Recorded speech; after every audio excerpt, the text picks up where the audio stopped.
Show more, the Wyoming sky didn't darken so much as collapse. 1 hour there was light. The next, the clouds rolled in off the Powder River Basin like something with a grudge, and the temperature dropped 10 degrees in 20 minutes. And the kind of rain that didn't ask permission came down hard and sideways across 100 miles of open grassland that had nowhere to hide and no interest in trying. Somewhere out on the prairie, a woman was sitting alone at a crossroads. She'd been there 5 hours. The trunk beside her held everything she owned. The letter in her coat pocket held a promise someone had already decided not to keep. And the storm kept coming, kept building, kept turning the familiar into something unrecognizable the way certain nights did, the way certain betrayals did. A single rider appeared on the ridge. He almost didn't stop. The lightning didn't split the sky so much as tear it open, white hot and jagged and mean. The kind of strike that left the air smelling like something had died up there. Burned ozone thick enough to choke on, hanging low over the Wyoming grassland like the storm wanted to make sure nobody forgot it had been here. Robert Hale kept his head down. He'd been riding through worse than this. 12 years in Wyoming territory. 15 years of summers that scorched the ground to cracking, and winters that killed anything slow enough to be caught out in them, and storms that came rolling off the Powder River Basin with the kind of fury that made a man understand, really understand, how small he was in all of it. He understood it fine. He'd understood it since he was 19 years old, and buried his parents in ground that fought the shovel the whole way down, hard-packed and indifferent, and then looked up at what was left of his inheritance. 1 wagon, 2 horses, the knowledge that the world owed him exactly nothing and intended to prove it. Buck stumbled on the trail, caught himself, kept moving. Good horse, the best horse Robert had ever owned, which was saying something because Robert had owned horses the way other men owned debts, constantly and without much choice. Buck had a rancher's instinct about bad weather, the kind of bone-deep animal sense that said keep moving. Don't stop. Home is worth the misery of getting there. 3 miles. 3 miles of hail coming down like God had decided to throw rocks, small ones now but mean, stinging every patch of exposed skin, bouncing off the brim of Robert's hat in a sound like gravel hitting tin. 3 miles of mud that sucked at Buck's hooves with every step, the trail gone under 6 inches of water in places, gullies running fast and brown and treacherous. Lightning hit something close. The concussion of it rolled through Robert's chest like a second heartbeat. The hair on his forearms stood up under his soaked shirt. He was 3 miles from home, and he was going to make it. That was the thing about spite. It kept you moving when nothing else did. 3 years ago, Robert Hale had buried his wife in the Wyoming ground and decided that grief was a luxury he couldn't afford. Rose had been the kind of woman who made a hard life feel worth living, not through softness, but through the particular stubbornness she brought to loving things. She loved the homestead, loved the way the light hit the mountain range at dusk, going pink and gold and then deep purple in the span of 20 minutes. Loved the sound of rain on the cabin roof when they were dry inside. She'd been 7 months pregnant when the last storm this bad had rolled through, standing on the porch watching the lightning with both hands resting on her belly. And that expression she got, that fierce quiet satisfaction, like the world was doing exactly what it should. He didn't let himself think about the end of that story. He'd built the homestead instead. Every fence post driven by hand, every seed planted in ground he'd broken himself. 8 years of work that nobody witnessed and nobody rewarded. Just the gradual accumulation of something real in a territory that ate men alive who thought the land owed them partnership. The homestead didn't owe him anything either. It just was, and he was. And that was enough. He told himself that daily. Buck's ears went forward. The horse slowed without Robert asking, head turning towards something at the crossroads ahead, and Robert's right hand dropped to the rifle in its saddle scabbard before conscious thought caught up with the movement. Out here you didn't take chances with strangers. Out here a figure alone on a dark trail in a storm could mean a dozen things, and most of them were reasons to put your hand on iron and ask questions from a safe distance. The crossroads appeared out of the rain, 2 wagon ruts intersecting, marked by a weathered post that some optimistic soul had planted years ago, back when someone still believed in the idea that directions could be given out here, as though Wyoming would stay in one place long enough for them to matter. Robert would have ridden straight past it. Buck was the one who stopped. And there was a woman sitting on a trunk in the middle of the worst storm Wyoming had thrown in 15 years. He didn't move for 3 full seconds. Because it wasn't possible. And because it clearly was. Because the woman was sitting on that trunk the way people sat in parlors, waiting for tea that was never going to arrive. And the blue dress she was wearing had been soaked through so completely that the color had bled pale at the edges, plastered to her in a way that the storm seemed personally insulted. She hadn't planned better for. Dark hair hanging in ropes past her shoulders. No hat, no coat, no horse or wagon visible in any direction. Just her and that trunk and the rain coming down like it had a grudge. His hand stayed on the rifle. She looked up. Even through the downpour he could see she'd been crying. Red-rimmed eyes. A pale face that had gone a particular shade of shock. Not hysterical. Just very still. The way people got. When they'd been holding themselves together so long that the effort had become the whole of them. Young. Mid-20s maybe. Pretty in a way that didn't fit the mud or the lightning. The kind of pretty that belonged to parlors and proper drawing rooms in cities that had paved streets and didn't try to kill you. "Ma'am," he had to shout it over the thunder. "You hurt?" She shook her head.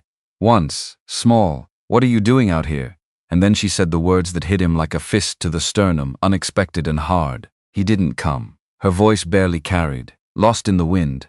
Robert leaned forward in the saddle and she said it louder, like saying it the second time was its own kind of punishment she'd decided to take. "The man I was supposed to marry. He didn't come. Mail order bride." He knew what that meant before she explained it, before she told him about the advertisement in the Boston newspaper, about the letters that had seemed so thoughtful and kind, about the arrangements that had seemed so reasonable when she'd been reading them 3,000 miles away in a city that had streets with names and buildings that didn't blow down in the wind. He knew what it meant because he'd heard stories. Everyone in the territory had heard stories about men who wrote those letters and meant every word, and built good lives with women, brave enough to travel that distance on nothing but faith in a stranger's handwriting, and about men who didn't mean it, who got cold feet or found better options, or simply decided that the trouble of following through was more than the trouble of not, and left their promised brides stranded at crossroads with nowhere to go. He'd just never seen it happen until now. "Who?" he asked it quietly, though it wasn't going to change what he did next. "Mr. Douglas Whitmore." Her voice was steadier now, controlled, in the way of someone who'd been raised to be controlled, and was using every scrap of that upbringing to stay upright on a trunk in a rainstorm. He said to wait at the crossroads, that he would come at noon, that was. She looked at the churning sky, gray and merciless and impossible to read for time. "I don't know what time it is now." Robert pulled out his pocket watch. The crystal was fogged with moisture, but the hands were clear enough. 5:15. He looked at her, at the trunk, at the ruined dress and the way her hands were shaking in her lap, not dramatically, just the small persistent tremor of someone who'd been cold and scared for so long that the shaking had become normal. Douglas Whitmore. He knew the name. Everyone in Wyoming knew the name, the same way they knew the names of mountains and rivers and other things that had been there long before them and would be there long after. 10,000 acres of prime grazing land inherited from a father who'd been smart enough to claim it early. The biggest ranch in this part of the territory, staffed by 30 men, and managed with the particular efficiency of someone who'd never had to build anything himself, and so had never learned what things actually cost. Robert had seen Whitmore in town twice. Well-groomed, expensive clothes. The kind of man who occupied space with the assumption that the space was grateful for the occupation. The crossroads where she was sitting was 10 miles from Whitmore's ranch. 10 miles. On a horse it was 2 hours. On foot it was most of a day. But 10 miles was close enough that a man who wanted to come would have found a way, storm or not, because 10 miles was nothing to a man with 30 horses and the will to use them. He hadn't come, which meant he'd chosen not to. Robert's jaw tightened. He didn't say anything about Whitmore yet. She'd put that together herself or she wouldn't, and either way it wasn't going to help her stand up and get out of the rain. "Can you stand?" She nodded, rose on legs that weren't entirely steady, one hand pressing down on the trunk lid for balance, and Robert registered the dress more clearly now, the fine cut of it, the quality of the fabric that was visible even through the ruin of the rain. This had been an expensive dress once. Boston money, or the memory of Boston money. Everything she was wearing had been chosen for meeting someone, for making a good impression on the first day of a new life. The hat lay crushed in the mud near the base of the post, ribbons trailing in the water pooling around her feet. Name's Robert Hale. He swung down from the saddle, keeping hold of the reins, leading Buck closer. I have a homestead 3 miles north. You can't stay here. Storm's only getting worse. She straightened. Despite everything, she straightened. Mae Calloway. I came from Boston. Eastern accent. Not affected, just precise. The kind of voice that had been shaped by education and expectation. The letter said to wait at the crossroads. The letter was wrong.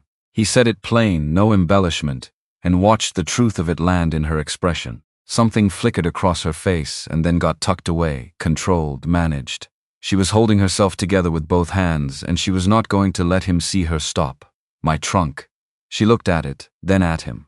I can't leave it. It's everything I own. He didn't ask her to. He just moved to the trunk, took hold of the handles, and lifted it.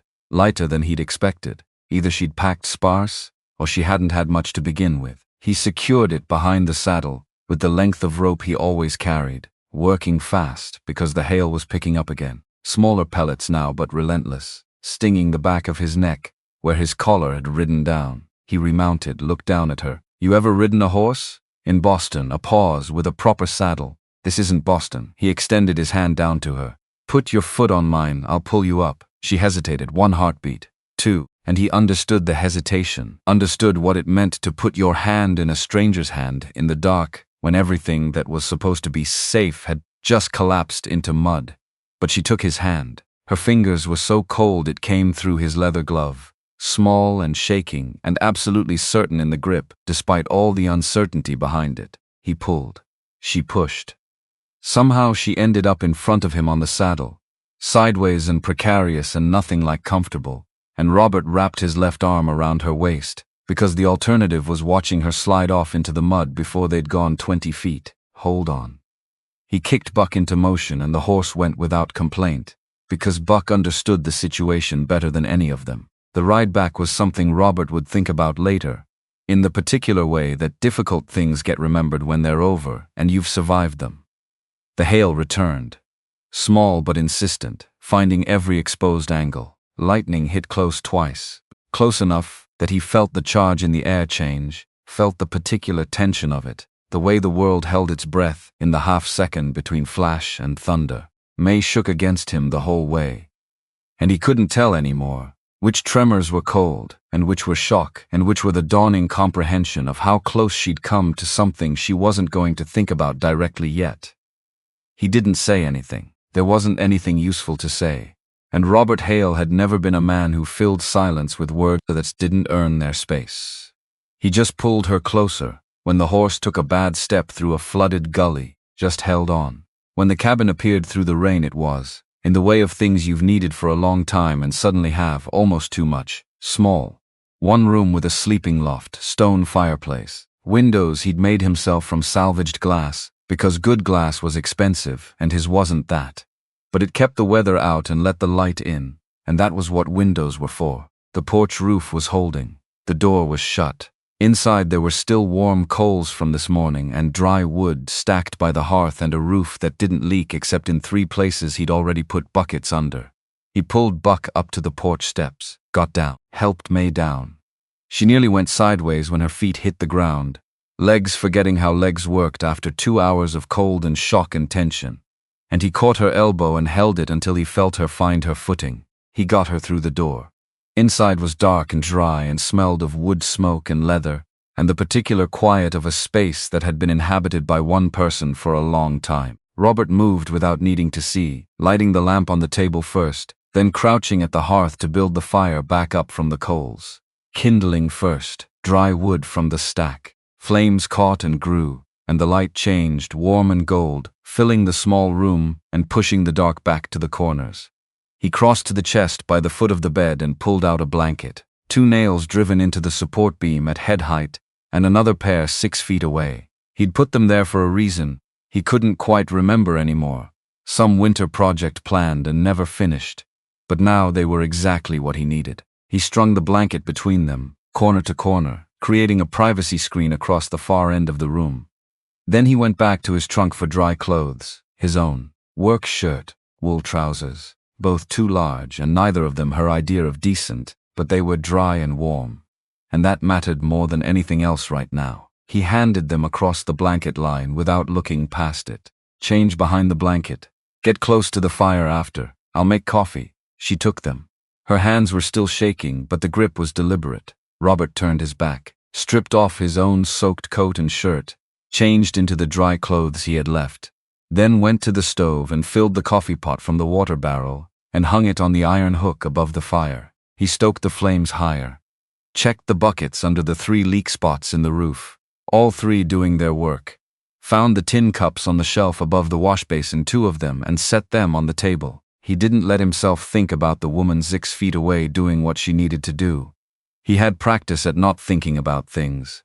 3 years of it. When Mae came out from behind the blanket, the coffee was nearly ready. She looked different. Not better or worse, just different in the way that shock looks when it's had the edge taken off, when the immediate crisis is over and what's left is everything underneath. His shirt hung to her knees. She'd rolled the trousers up enough to walk, but they were still comically oversized, bunched and held by the force of will that seemed to be holding most of her together. Her dark hair was down past her shoulders, damp but no longer dripping, and without the ruined hat and the soaked dress and the 5 hours of rain, she looked younger. And those eyes were something, the color of storm clouds, which felt appropriate under the circumstances, gray and complicated and not telling you everything they were thinking. She sat in the chair nearest the fire without being asked. He noted that, not waiting for an invitation, just assessing the situation and taking the most logical position. The only real chair in the cabin. He'd built it himself the first winter, because stumps and rough benches were fine for eating, but a man needed somewhere to sit properly at the end of the day. He poured coffee into both cups, handed her one. Their fingers didn't quite touch. Her hands had warmed some but not enough, still cool around the tin, even with the fire going, and she wrapped both palms around the cup and absorbed the heat with the concentration of someone who needed it. For a long moment they didn't speak. The fire, the rain hammering the roof, the steady percussion of water in the 3 buckets. Outside, the storm working through whatever it had left to work through. Then, thank you. Her voice was quiet, steady in a way that cost something. You saved my life. You saved yourself by staying put. He meant it. People who panicked and tried to walk out of storms in this country didn't make it far as a rule. Fools work to try to move in weather like this. You stopped. She looked at him directly over the rim of the cup. You didn't have to. Couldn't leave you there. Most men would have. Not an accusation, just an observation from someone who'd been doing the math on human nature and arrived at an answer she didn't particularly like. He didn't have a response to that because she wasn't wrong. He just drank his coffee and let the silence settle. His mother had told him, from the time he was old enough to understand what character meant, that it was the thing you did when nobody was watching and nothing required it. She'd told him that on a Tuesday afternoon helping him mend fence that didn't particularly need mending, because she believed in teaching lessons in the middle of work rather than during sermons. He'd been 11 years old and he'd rolled his eyes and she'd flicked the back of his ear with 2 fingers and said, "Pay attention, Robert. This is the only lesson that matters." He'd paid attention. He'd thought about her voice sometimes, on the rides home from town in the dark, when it would have been easier to keep riding and pretend he hadn't seen something. Mae set her cup down on her knee carefully. What made you choose this? A gesture at the cabin, the homestead, the implicit life around it, the territory. He considered whether to answer. Same thing that keeps most men out here. Nothing left behind and the feeling that West was as good a direction as any. You built this alone? Started with a wagon and 2 horses. Rest of it took 8 years. She looked around the cabin. Really looked. The way people looked when they were actually seeing rather than just processing. The rough-hewn shelves he'd built to hold the few books and tools that needed to stay dry. The fireplace stonework that had taken him 3 weeks to get right because he'd never laid stone before and had to learn as he went. The windows with their slightly imperfect glass, wavy in places where the salvage wasn't quite flat. You built the shelves yourself? Everything in this room. Something crossed her face that might have been recognition. He didn't push it. He refilled her cup without asking. She told him about her father while the storm worked itself out above them. Not all at once. Not as a story with a beginning and an end, but in pieces. the way people told things they'd been carrying alone. Her father had been a good banker for most of his life. Smart man. Careful with other people's money in the way that men who'd grown up without it understood was the only decent way to handle it. And then her mother died when Mae was 12, fever, gone in 4 days, and something in her father had broken in a way that couldn't be fixed with work or time or the determined forward motion of the living. He'd gambled. Cards first, then horses, then investments that weren't investments at all, just gambling with a better name. When he died, the debts came due, and the debts were everything. She'd sat in the house on Marlborough Street while creditors walked through the rooms making notes. The silver, the furniture, the small portrait of her mother that she'd asked about twice and been told was accounted for. She hadn't asked a third time. I had 2 choices, Mae said. Become a governess for a family who knew exactly what we'd been, and spend the rest of my life pretending not to notice the way they talked about the Calloways used to be. A pause, or find another way. And you chose Whitmore's advertisement. The name landed in the room. She absorbed it without flinching. His letters were thoughtful. She said it the way you said something you'd stopped believing in but hadn't quite been able to stop hoping might still be true. He wrote about partnership, about wanting someone educated, capable of more than keeping a clean house, about building something that mattered together. Her hands tightened on the cup. He wrote like a man who meant what he said. Robert looked at the fire. He knew exactly what was about to change in her expression. When he said the next thing, and he said it anyway because she deserved the truth, and he wasn't capable of withholding it to make someone feel better in the short run when the long run was going to be worse. The crossroads where I found you. That's close to Whitmore's ranch. A beat 10 miles. The silence that followed was specific, not the silence of someone not understanding. The silence of someone understanding completely and choosing the exact word for what that understanding cost. Close enough. Her voice had gone very quiet. Close enough he could have come. She set her cup down on the rough-hewn table with a precision that was the only outward sign of what was happening underneath. The fire cracked. Rain hit the roof. Mae looked at some middle distance where the answers were probably not but where you looked anyway. Then she looked at him. He made a choice, not a question. Seems that way. 2 words, she said them, and he heard everything in the space around them. The 5 hours she'd sat there telling herself there was a reasonable explanation. The calculation, 100 times, of all the things that could have delayed a man with resources and a promise. The moment-by-moment erosion of the possibility that this was an accident rather than a decision. I see, she said, and she clearly did. He wanted to say something useful. He was not a man who offered comfort easily, partly by temperament, and partly because he'd learned that most comfort was just noise that got in the way of what needed to be dealt with. But she wasn't asking for comfort. She was sitting very straight in the only chair in the cabin, wearing a stranger's clothes in the middle of nowhere, and she was absorbing a truth that had just taken away the entire reason she'd come here. And she wasn't falling apart, and that was something. The nearest town is 15 miles east, he said. Iron Bluff. There's a boarding house run by a woman named Agnes Briggs. She's fair. Pause. But you're not going anywhere tonight. Roads are gone under this storm. Then in the morning if you want. He didn't say the rest of it yet. There was too much to say and the night was already full. He stood, went to the chest, pulled out the extra blanket he'd been planning on using in the barn. You take the bed. I'll sleep in the barn. I can't take your bed. She started to stand. This is your home. You're not taking it, I'm giving it. Different thing. She opened her mouth. Whatever argument she'd assembled died before it arrived. She looked at him for a moment. Really looked, the way she'd looked at the cabin, actually seeing rather than processing. Then she sat back down. Thank you, Miss Hale. Robert. She tried it in her voice, and it came out differently than it did in his head. Something slightly formal about it, careful, like a word she was deciding whether she'd earned the right to use. I'll find a way to repay this. No need. There's always need. She picked up the coffee cup again. My father raised me to understand that debts have to be settled. It was the lesson he gave me before he forgot it himself. He took the extra blanket and his oilskin coat, already dry enough, and went to the door, stopped with his hand on the latch.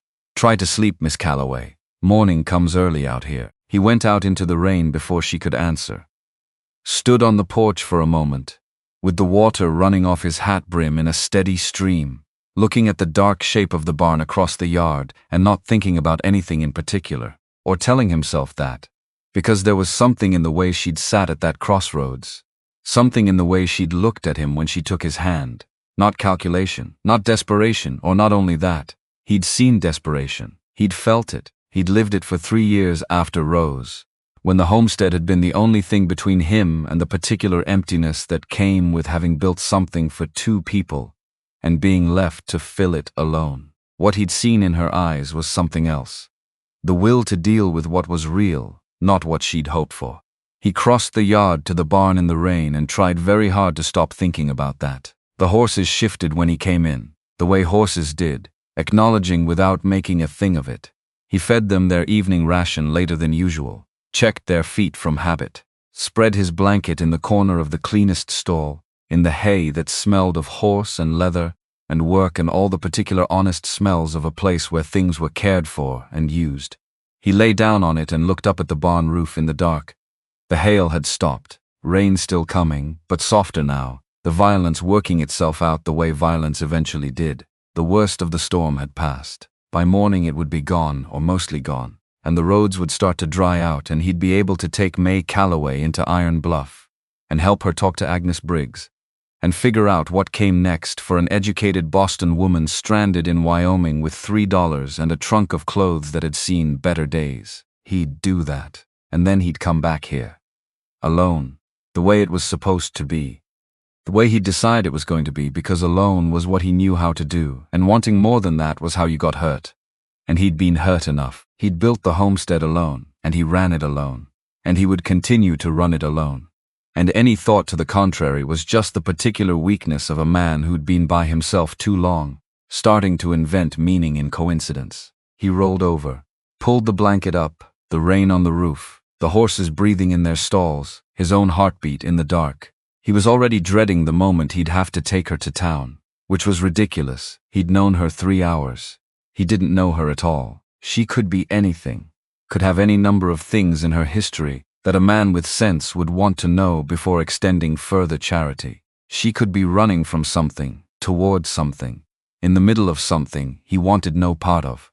Or she could be exactly what she appeared to be, a woman who'd come a long way on hope and had it fail her at the last mile, and who was dealing with the ruins of it with more composure than most people managed in better circumstances.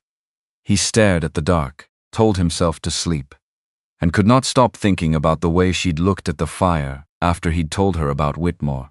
Not with grief, exactly, with something colder and more intentional, with the expression of a woman deciding something rather than feeling it. He had the distinct and specific sense that Douglas Whitmore did not know what he'd set loose by not getting on a horse. Robert Hale slept eventually badly, on hay that poked through wool and in the company of horses who did not care about any of this and were, he thought, probably wiser for it. Outside, the storm finished its work and the Wyoming sky cleared off the way it did, abruptly and completely, as though it had never intended anything but stars.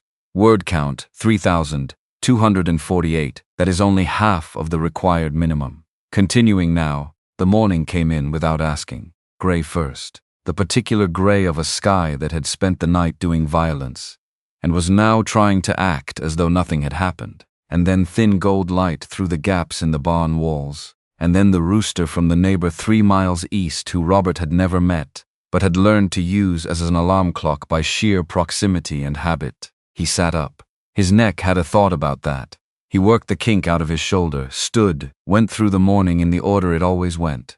Horses first. Then the cow that had been complaining since before the light came up, because the cow's feelings about the schedule were her own, and she made them known. He milked, which was meditative in the particular way of tasks that required enough attention to prevent thinking, without requiring enough attention to provide it. He gathered eggs from the hens that had ridden out the storm, packed into the corner of their coop in a tight, outraged mass, and were now filing out into the pale morning with the dignity of women who'd survived something uncouth and preferred not to discuss it. He carried the milk pail and the egg basket toward the cabin, and stopped at the door, because there was smoke coming from the chimney, which meant the fire had been built up, which meant someone was awake in his cabin. He stood there for a moment longer than made sense. The smell came through the door before he opened it. coffee, bacon, actual bacon, from the side he'd had in the cold box since last Tuesday and had been planning to use in some unspecified future when he got around to it. Something baking, which was impossible because he had no idea whether. He opened the door. Mae Calloway stood at his stove in the blue dress, which had somehow been dried and repaired, the torn hem stitched back up with small neat stitches he could see from across the room. Her hair was up, properly up, pinned with the kind of efficiency that suggested she'd done it 1,000 times in worse conditions. The cabin had been transformed while he slept, and not in the aggressive way of someone trying to make a point, just in the natural way of someone who saw what needed doing and did it. His scattered possessions were organized. The floor had been swept. A jar on the table held wildflowers he didn't know were blooming, pulled from somewhere in the back of the yard, small yellow ones he'd walked past 100 times without seeing. She turned when the door opened. Morning. Completely calm. Hope you don't mind. I found the bacon and thought it would go to waste otherwise. He stood in the doorway like a man who'd forgotten how doorways worked, because 24 hours ago he'd been alone. Had been alone for 3 years. Had been planning to continue being alone. Had in fact arranged his entire life around the management of being alone. Had made his peace with it, in the way you made peace with things that weren't going to change. And now there was a woman in his kitchen making breakfast like she'd been doing it here for years.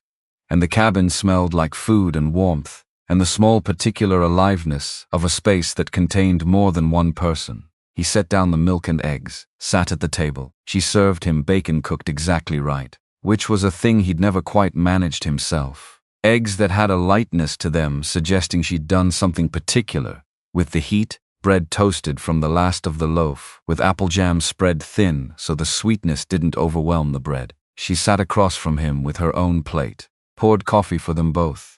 The silence between them was different from the silence of the night before. Not cautious, just quiet. He ate. The eggs were perfect. He didn't know how she'd made them perfect on a stove she'd never used before in a kitchen she'd been in for less than 12 hours. But they were, and the bacon had actual flavor to it instead of just being salt and fat, and the jam-to-bread ratio was a thing he had opinions about, and she'd somehow gotten it right without asking. You're a good cook. She smiled at her plate, not the performance of a smile, just the actual small movement of someone who'd heard something that landed somewhere real. My mother made sure of it. We had a cook, but she insisted I learn anyway, said a woman ought to know how to feed herself and anyone she was responsible for, regardless of the help. A pause. She was right about most things. She died when I was 12, so I've had a long time to discover the exceptions. How'd she fever? 4 days. Said like a fact she'd made her peace with through repetition. After that it was just me and my father, and he tried. I know he did, but grief did something to him that he never quite found his way out of. She pushed eggs around her plate, made him reckless, made him act like the worst outcome had already happened, so there was no point being careful. Robert understood that. He understood it in the specific and not abstract way. In the way of a man who'd stood next to a freshly covered grave in frozen ground and felt the particular terrible freedom of someone who'd already lost the thing he was most afraid of losing. The recklessness that came with that. The way it made you look at reasonable caution and find it suddenly laughable, because you'd been careful and it hadn't helped. He'd built fence instead of walking into the prairie. That was the difference between him and some men. Not virtue, just stubbornness. He drank his coffee. She was watching him with those gray eyes, not intrusively, just in the way of someone who was also thinking and didn't mind if you knew it. He put the cup down. There's something you should know. Her hands stilled. About town. Iron Bluff. He said it plainly because she'd established she could handle plain. Mrs. Briggs might extend credit, give you a week's room in exchange for work, but work for women there is limited. Laundry, mostly. Cooking for the boarding house. Nothing wrong with that work. But I came with expectations that don't match the options. She said it evenly, without self-pity. I know what I look like from the outside. A Boston woman who answered a mail-order advertisement and got left waiting. A beat. There's a story in that, and it's not a flattering one. People will talk. People always talk. She lifted her coffee cup. The question is whether what they're talking about is true. He looked at her and said the thing he'd been thinking about since sometime around 3 in the morning, when the rain was lighter and the hay was poking through his blanket, and he was lying in the barn being an idiot about a woman he'd known for 6 hours. "You could stay here." She looked up from the cup. "Temporarily." He said it before the silence could mean more than he wanted it to. "Storm damage is worse than it looked last night. Fences down, chicken coop needs the roof repaired, gardens half flooded. I could use the help and you'd earn your keep. Give yourself time to figure out what comes next, without the clock of a boarding house bill running against you." She didn't answer immediately. He watched her think about it, the actual visible process of it, working through the angles. The way she'd probably worked through everything in her life, methodically, because that was what happened to people who'd learned early that nobody else was going to do the calculation for them. "People will talk more if I stay." She said it to the table first, then to him. An unmarried woman living on a man's homestead. "I'll sleep in the barn. You have the cabin. We're not doing anything improper. We won't be talking about anything improper. And anyone who wants to imagine something improper will do that whether you're here or not. That's their problem. You seem very comfortable with your reputation. I seem like a man who's been living alone out here long enough that his reputation is already whatever people decided it was. Doesn't much change with the specifics." Her chin came up a fraction. Something behind the gray eyes was deciding something. "You don't know me," and here was where he would have said the easy thing. The polite social thing. That you said when you wanted to help someone feel comfortable without revealing anything real. He didn't say that. He said what was true, because she'd established that she could handle true, and because he was tired of hearing himself say things that weren't. "No, but I know that you sat at that crossroads for 5 hours in a storm that could have killed you, and when you looked at me you weren't calculating how to use me. You were just hoping." A pause. "That's not nothing." She was very still. Then she said, carefully, like someone placing weight on ice they weren't certain would hold. "A few days, to see how it feels." He nodded, and they returned to their coffee, and the morning moved around them, and outside the storm's aftermath lay across the landscape in all its wreckage, and there was a lot of work to do, and they both knew it, and neither of them said another word about Whitmore for 3 days.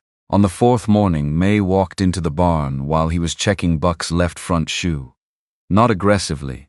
Just walked in like someone who'd decided the barn was a place she had access to. She'd found a problem with one of the hens. She explained it without preamble, without asking if he had time, just described what she'd seen, the way the bird was holding the leg, the angle that didn't look right. She'd looked at it, and she had a thought about what might fix it, but she wanted to ask first. He stopped what he was doing and went to look. Partial dislocation, he thought. Not uncommon after a storm when birds panicked in the coop. He'd lost 2 to it before. Just from the shock of the hail on the roof. He told her what he thought was happening. She asked 2 questions, precise ones, then said she wanted to try something. He stepped back, watched her handle the hen with a steadiness that was either learned or innate. He couldn't tell which, speaking low to it while she worked with both hands, and in 6 minutes the bird was on the ground walking normally, and Mae was wiping her hands on the cloth she'd brought for the purpose. "Where'd you learn that?" "My father had a friend who kept chickens in his yard. Urban chickens, which is its own sort of commitment." A pause. "I watched him deal with a similar situation once. I thought it might translate." It did. She looked at the hen for another moment, satisfied in the private way of someone who'd done a thing they weren't certain they could do. Then she walked back out into the morning. He stood in the barn for a moment after she left. Then he went back to Buck's shoe.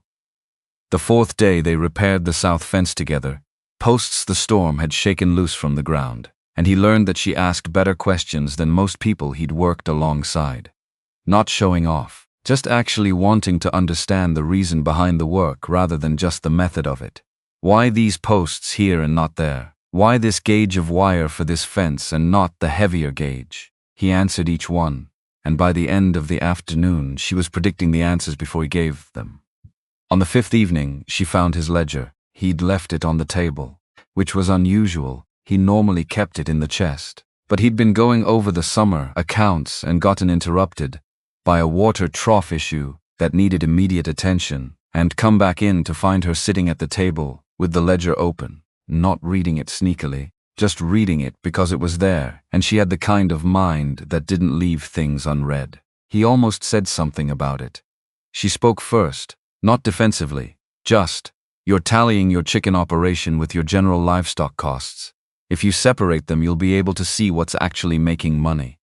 He crossed to the table, looked at where she was pointing. She was right. He'd been running the numbers together, because it was simpler to track a single column. But the result was that the profitability of individual operations was hidden in the average of all of them, and from what she was sketching out on the margin of his own ledger, quickly, and with the confidence of someone who found arithmetic genuinely straightforward, the chicken operation was generating returns that he hadn't properly understood. Your father taught you this. Before the gambling taught him to forget it. She turned a page. You could triple the coop capacity with the space behind the eastern outbuilding. There's a market in town for eggs. Mrs. Briggs told me she pays well for a steady supply and can't always get one.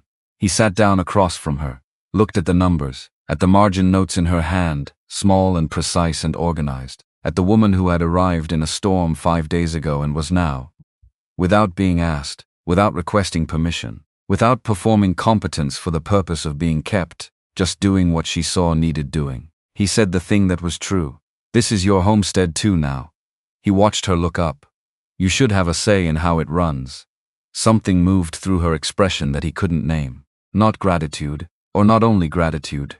Recognition, maybe, of something she hadn't been prepared to feel.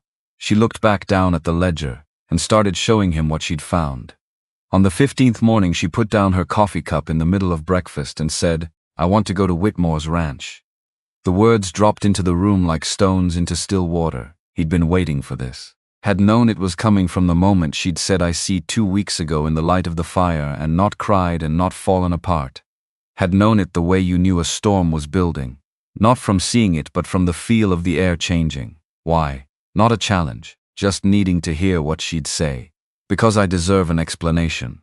Her jaw was set. That particular expression, he'd learned, meant she'd decided rather than was still deciding. From him, in his own words. Not what I imagined he'd say, not what Mrs. Briggs speculated, not what I've been telling myself at night when I can't sleep. From him, she looked at Robert steadily. You know where his ranch is, 10 miles south, big operation. Then it's not unreachable. Mae, will you take me or do I need to walk? He looked at her across the table, the coffee cooling in his cup. The morning light coming in through the imperfect salvaged glass of the window he'd made himself, wavering slightly, casting everything in that particular Wyoming morning gold that made everything look like it was being seen through memory rather than actually. She was going to do this, with him or without. She'd walk the 10 miles alone through post-storm country that was still working out what it was going to be after last week's violence, and she'd do it with that straight back and that set jaw and those storm cloud eyes that had decided something he wasn't going to be the one to change. He put down his own cup. We go first, Light. She nodded. Once, like an agreement being sealed, and Robert Hale had the very clear sense that something was about to happen that he was not going to be able to contain or control, and that he was going to ride into it anyway. Because the alternative was letting her walk 10 miles by herself, and that was something he was not going to do. She went back to her eggs. He went back to his coffee. Outside, the Wyoming morning continued its business, indifferent and enormous and full of the particular clean light that only came after storms had worked themselves out, and the homestead sat quiet in the middle of all that space, with 2 people in it, who were not quite whatever they'd been, before they ate that breakfast at that table, though neither of them was going to say that yet. Some things took their time. The Whitmore Ranch sat 10 miles south of the homestead, and it showed itself from a rise before they were close enough to see the details, the way big things announced themselves from a distance. Not because they were beautiful, but because they occupied space with the confidence of something that had never been asked to justify being there. Robert felt Mae go still in front of him when they crested that rise, not tense. Still, the specific stillness of someone who has spent 2 hours preparing for something and has now seen it and is doing the final accounting before they walk into it. He kept his arm where it was at her waist, kept Buck moving at the same pace, didn't say anything because there wasn't anything useful to say, and Mae had never needed words to fill space that silence could handle. The ranch was imposing in the way of money that had been there long enough to stop trying to look like money. The main house, 2 stories, white painted, with a covered porch running its full length. outbuildings arranged behind it with the deliberate spacing of a planned enterprise, rather than a homestead that had grown by necessity. Corrals where horses moved in groups. A bunkhouse built for 40 men at least, the scale of a small town rather than a working ranch. All of it sitting on 10,000 acres that rolled out in every direction like Whitmore personally owned everything the eye could reach. Which he more or less did. They rode into the yard, and a hand came out of the nearest barn, with the expression of someone encountering a situation above his authority to categorize. He pointed them toward the main house and drifted back toward the barn door at a pace that suggested he had no intention of being elsewhere, when whatever was about to happen happened. Buck stood quiet in the sun. Mae straightened her back the fraction of an inch that meant she was ready.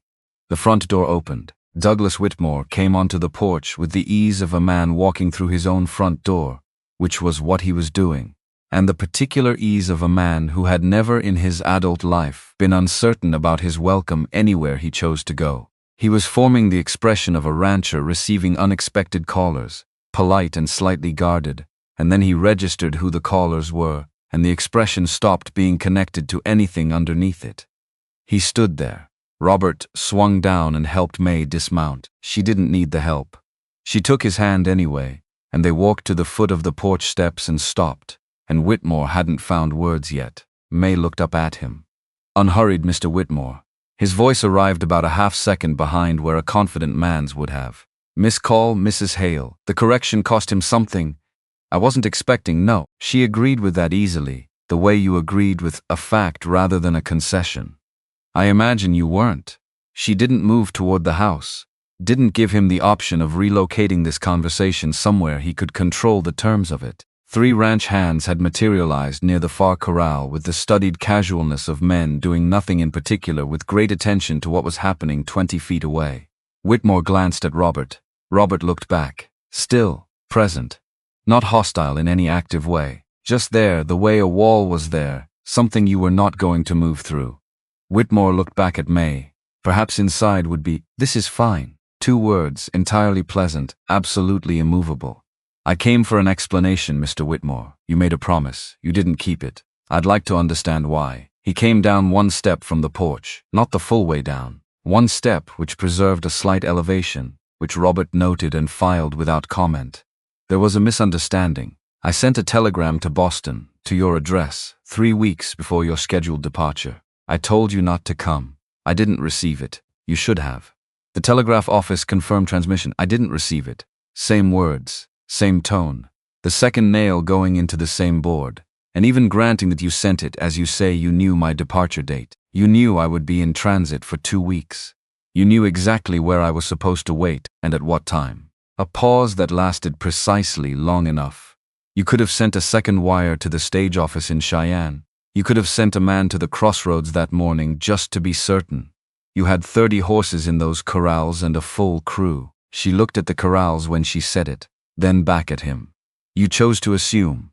The ranch hand near the barn had stopped pretending to do anything else. Whitmore's jaw tightened, minor visible. My circumstances changed. My mother had concerns about the arrangement, about what people in this territory would think of a mail order bride. He stopped. You can say it, Mae said. It's what I was. It's what your advertisement asked for. And what your letters described wanting. And what you told me you had thought carefully about before writing to me. She said it without anger, which was more devastating than anger would have been. What changed, Mr. Whitmore? He exhaled through his nose. The exhale of a man who has decided that incomplete honesty is the best available option. Constance Alderton, Senator Alderton's daughter. My mother arranged an introduction. It was a better match for our family's position in the territory. He said it the way you said something you knew sounded worse out loud than it had inside your head. I assumed you'd received the telegram and made other arrangements. I didn't think. No, still pleasant. You didn't. She let that sit for 3 full seconds, which was long enough for everyone in the yard to feel the weight of it. Then she did something he clearly hadn't expected. She thanked him. I want to say something that may surprise you. Her voice carried to every person in that yard without being raised. I'm glad you didn't come. If you had come to that crossroads, I would have married you. I would have come to this house. She looked at it, the white paint and the full-length porch, and all the evidence of money that had been here before Whitmore and would likely be here after him. I would have had security and position, and a great deal of comfort, and I would have had a husband who made decisions about my life, based on what was convenient for him, who chose assumption over accountability, who valued social position over the word he'd given to another person. She looked at him directly. Mr. Hale gave me the account books on the third week, and said, "This is yours too." He built what I designed. He asked what I thought before making decisions that affected us both. A pause. "Your failure to keep your word was the best thing that happened to me this year. I wanted to say that to your face."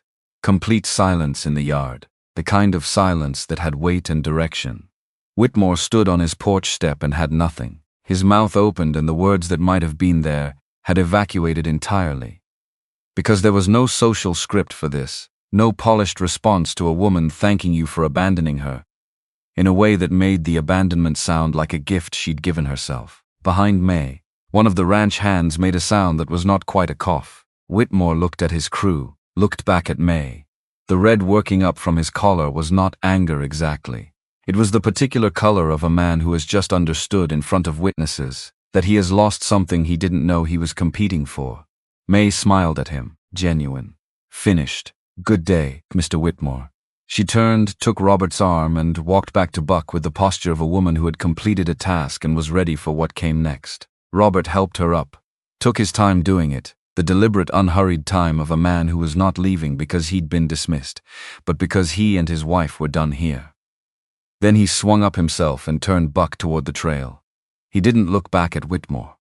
But he heard, just before they cleared the yard, the sound of the ranch hands resuming work, and the particular quality of that resumption, the way they moved just slightly differently than they had before, told him everything he needed to know about what Douglas Whitmore's afternoon was going to look like. They rode half a mile before Mae's shoulders came down from where they'd been. Not dramatically. Just the fraction of an inch that meant the controlled effort of the last hour was releasing its hold. Robert felt it through the arm he had around her waist. "You're shaking," he said. "Adrenaline. Matter of fact, it'll pass."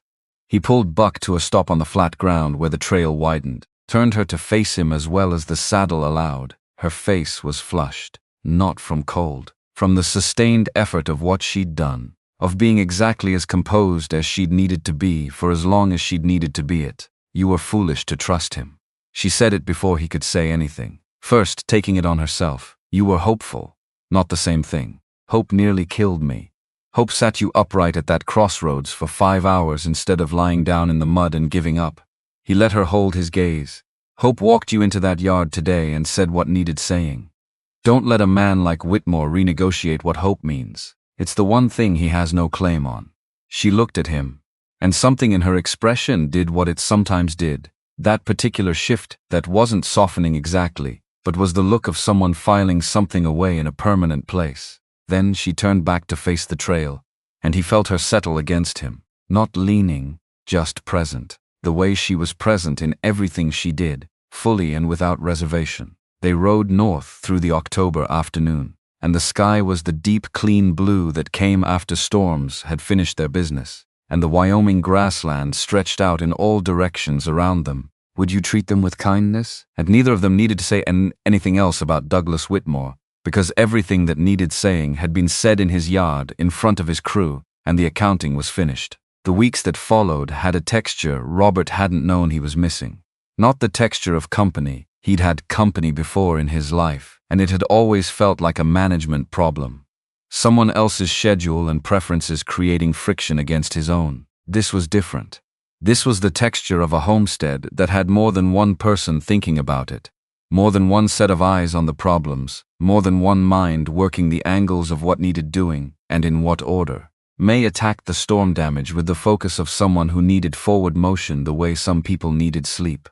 Methodical, prioritized. She'd made a list their first morning without being asked, organized by urgency and then by dependency. The fence work that had to happen before the cattle wandered, the coop repair that had to happen before the next weather system moved through. The garden flooding that could wait 2 days but not 3.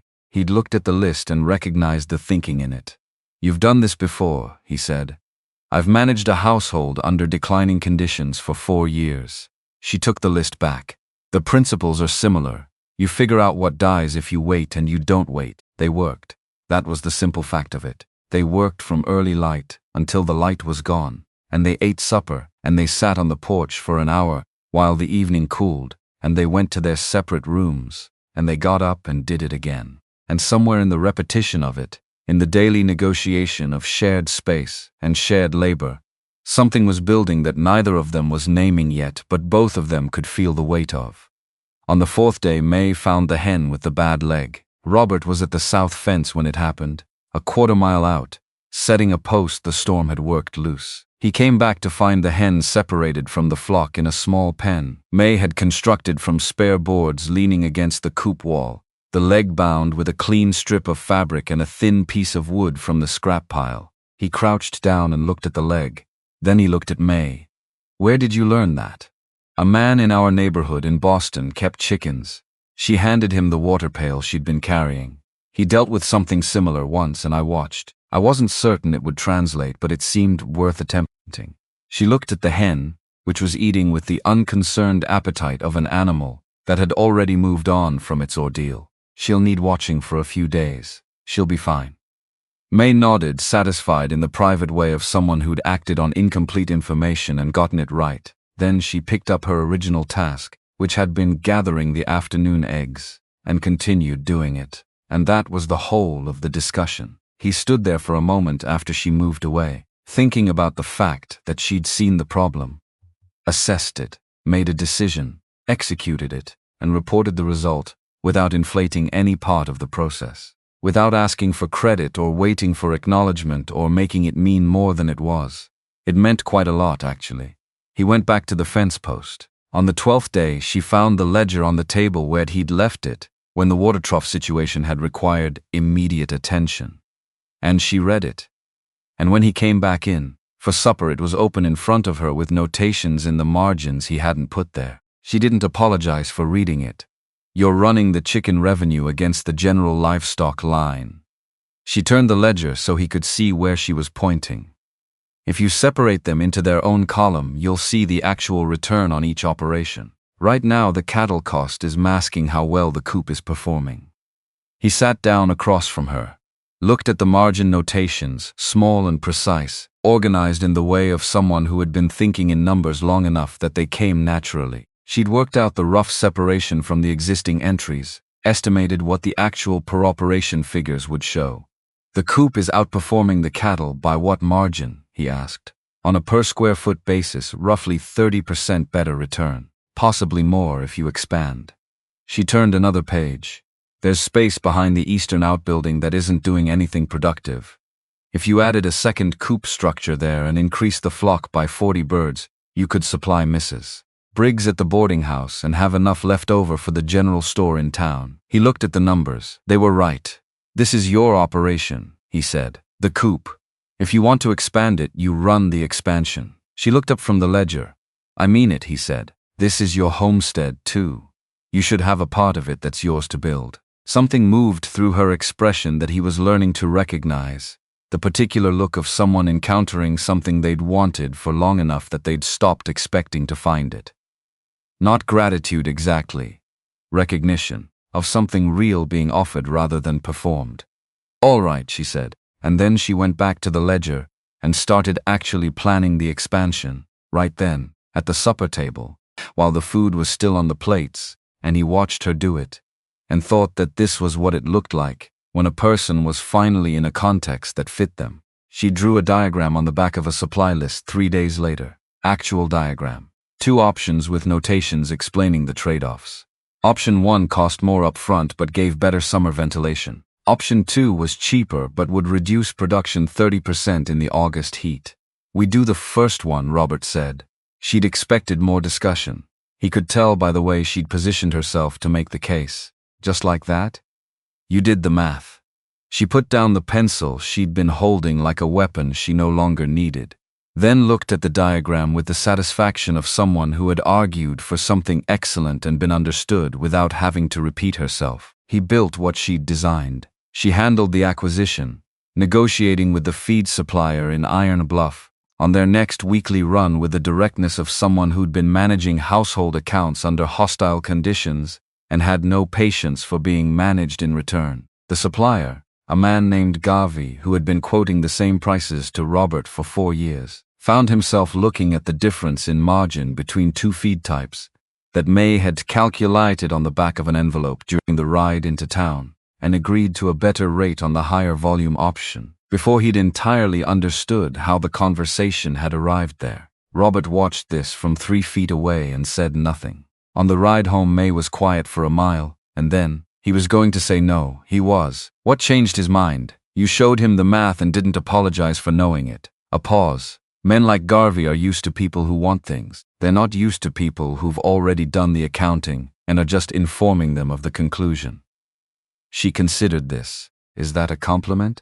It's an observation. From you, that's the same thing. He didn't argue with that. The rifle lesson happened on a Thursday, 10 days before the wedding, and it happened because frontier practicality demanded it, and not for any other reason, which was what Robert told himself while he set up the tin cans on the fence posts behind the barn, with more care than the task required. She came around the barn corner right on time, which was how Mae did everything, and he handed her the rifle and registered the slight recalibration in her expression when she felt the actual weight of it in her hands.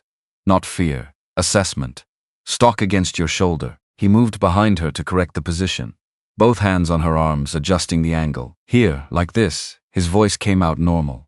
Sight down the barrel. Breathe out slow. Squeeze the trigger, don't pull it. Pulling throws the barrel left, his chest against her back, his hands over hers on the stock. A rifle lesson. That was what this was. Neither of them moved for a moment that lasted longer than it should have for a rifle lesson. The barn wall behind them. The fence posts ahead. The October afternoon quiet except for the wind in the grass and the distant sound of the cattle moving in the south pasture. She fired. The can stayed where it was. Again, he said. His voice came out 1 note lower than intended, and he didn't do anything about that because there was nothing to be done about it. She fired again. Closer. The can rocked but held. Third shot. The can spun off the post and hit the ground, and she turned around with the genuine, unguarded delight of someone who had just done something they weren't certain they could do. Face lit up, about 4 inches from his, and Robert had a very clear thought about the 4 inches, and the lit-up face, and the fact that he was her husband in name, and not yet in the other ways, and that the distance between those two things was currently 4 inches and closing. He stepped back. Good shot. 1 note lower than intended again. Her expression settled into something more careful. Thank you. Precise. A beat. For the lesson. They did not discuss the 4 inches. But that evening at supper, the silence between them had a different shape than the silence of breakfast. Rounder somehow, with more going on inside it, and both of them found their food unusually interesting, for people who had been eating the same basic provisions for weeks. 14 days before the wedding, they rode to Iron Bluff to announce their intention to Reverend Stoker. Agnes Briggs was somehow already at the churchyard when they arrived, which defied geography, and suggested either an information network of considerable efficiency or the particular quality of attention that longtime boarding house owners developed for anything that was about to become interesting. She looked at Mae for a long moment with the measuring gaze of a woman who had seen people in most of their conditions and had learned to read the difference between what they said and what they were. You're certain, Briggs said. Not a question. I am. Not because you have no other option. I have options. Mae met her eyes without elaboration. This is the one I want. Briggs turned to Robert with the expression of someone checking their work. And you're not doing this out of some variety of frontier chivalry that you'll regret come February when the cabin's cold and the roads are out. February will be what it is, Robert said. I'll deal with it the same way I deal with everything else, alongside someone who's better at the ledger than I am. Briggs looked at him, looked at Mae, made a sound that was not quite approval and not quite satisfaction but contained elements of both. All right then. Reverend Eli Stoker was 62 years old and had the unhurried quality of a man who had heard confessions, witnessed emergencies, and performed enough weddings and funerals to have stopped being startled by the combinations of circumstances that brought people to his door. He listened to Robert's explanation without interrupting, then looked at Mae. You're certain about this? It's a serious commitment under circumstances that aren't ordinary. Mr. Hale has shown me more integrity in 3 weeks than I received in 4 months of correspondence from someone who claimed to intend it. She said it simply, not a defense, a fact. That's a foundation. And you? He looked at Robert. Prepared for a wife you've known less than a month? I know what I need to know. He meant it as a complete sentence. She works hard and tells the truth. I can provide a decent life. That's more than most marriages start with. Stoker studied them both with the patience of a man who had no competing appointments. Then he nodded. I'll post the banns. 4 weeks. The 4 weeks that followed were the fullest Robert could remember since the first year on the homestead, when everything had needed building and the building had consumed every waking hour. Except this fullness was different in character. Less desperate, more specific. The quality of a life that had enough going on in it, that the days went shorter than they should. He learned Mae loved storms with a physicality that surprised him the first time he saw it. Standing on the porch during a fast-moving afternoon squall with her face turned up and her eyes open, watching the lightning, with the expression of someone in a conversation they were glad to be having. It reminds me I've survived worse, she said when he asked. He didn't argue with that logic. She sang while she worked. Old hymns mostly, with a confidence about rhythm that compensated for an approximate relationship with pitch, and the combination was exactly as pleasant as it had no right to be. He'd be checking cattle on the far side of the east pasture, and hear it carried on the wind and stop what he was doing for a moment. Just a moment, then keep working. She asked questions the way other people breathed, constantly and without apparent effort, but they were never general questions, never curious about everything questions. Always specific. Why did this variety of grass establish better on the north slope than the south? What the particular posture of a sick cow looked like versus a healthy one having a bad day. How to read the cloud formations that preceded the worst weather versus the ones that would blow through without leaving damage. He answered all of them, and she stored the answers somewhere organized and then applied them. And the applying of them was what mattered. Not knowing for the sake of knowing. Knowing for the sake of doing. He learned she was lonely in the specific way of people with a great deal going on inside them, and insufficient traffic in and out. The kind of loneliness that wasn't cured by company but by being actually seen, which was a different and rarer thing. He recognized it by feel more than by observation because he'd been living in proximity to the same condition in himself for 3 years, and had gotten so accustomed to it that he'd stopped calling it by name. 2 evenings before the wedding she set down her mending and looked at him across the table and said, "Tell me about Rose." He put down the leather he was working. He'd known it was coming. Had known since the second week that she would ask and had been deciding, in the quiet part of his mind that ran underneath the daily work, what he would say when she did. Not whether to answer. Mae didn't ask questions she didn't need answered. He would tell her, because she was going to be his wife. And she deserved to know who she was marrying in full. She was quieter than you, he said. Shy in company. We'd known each other since we were children, families homesteading nearby. When both our families were gone, it made sense to marry, and it was also what we wanted, which was fortunate. He stopped. She wanted children more than anything else she wanted. Got pregnant 6 months after the wedding, made plans, started preparing. Was happy in the particular way of someone who has gotten the thing they most wanted and knows exactly what to do with it. He set the leather flat on the table. The birth went wrong. Dr. Pruitt did everything a good doctor could do, and it wasn't enough. Rose didn't survive it. He didn't dress it, in other words. It was what it was. I had nothing left to do after that. Nothing that needed doing that wasn't just the ongoing work of staying alive. And staying alive didn't seem like much of a project for a while there. Mae had crossed to him while he was talking. He noticed this only when he felt her hands take his, both of them, steadying. She'd done it the way she did everything, without ceremony, just identifying what was needed and doing it. He looked at her. I'm not trying to fill the space she left, Mae said. I couldn't and wouldn't. But I promised to honor who she was by building something here that she would have recognized as worth building. A pause, quieter. I think she would have wanted you to stop being alone. People who love well usually do. He held her gaze. She would have liked you, he said, which would have irritated her because she didn't impress easily and she'd have known you knew it, but she would have liked you. The corner of Mae's mouth moved. That's the highest available compliment from that description. It is. They stayed there at the table and talked until well past the hour they normally went to their separate rooms, about Rose and Mae's mother and the people who were gone and what they'd left behind in the people who'd known them. It wasn't a comfortable conversation exactly, it was real, which was the thing Mae had been in shortest supply of before Wyoming, and was least willing to go without now that she had access to it. The night before the wedding neither of them slept. He was lying on the bedroll when he heard the lean-to door, her footsteps on the cabin floor, the outside door. He got up, found the coffee pot warm from supper, filled 2 cups, and went out to the porch, where she was sitting on the top step, wrapped in the quilt from her bed, looking at what the Wyoming sky was doing, which was to say everything, completely and without apology. He sat next to her and handed over one of the cups. She took it in both hands, the old familiar way. For a while they just drank coffee and let the night be what it was. Nervous? She asked it to the stars. Some. He let it settle. You, terrified, is closer. She looked at the sky, which is strange because I'm more certain about this than I expected to be. All things considered. What things? The circumstances of how it started. A pause. Most people would say that's not a foundation. Most people build their foundations on what they think they want, Robert said. We built ours on what we found out we actually were.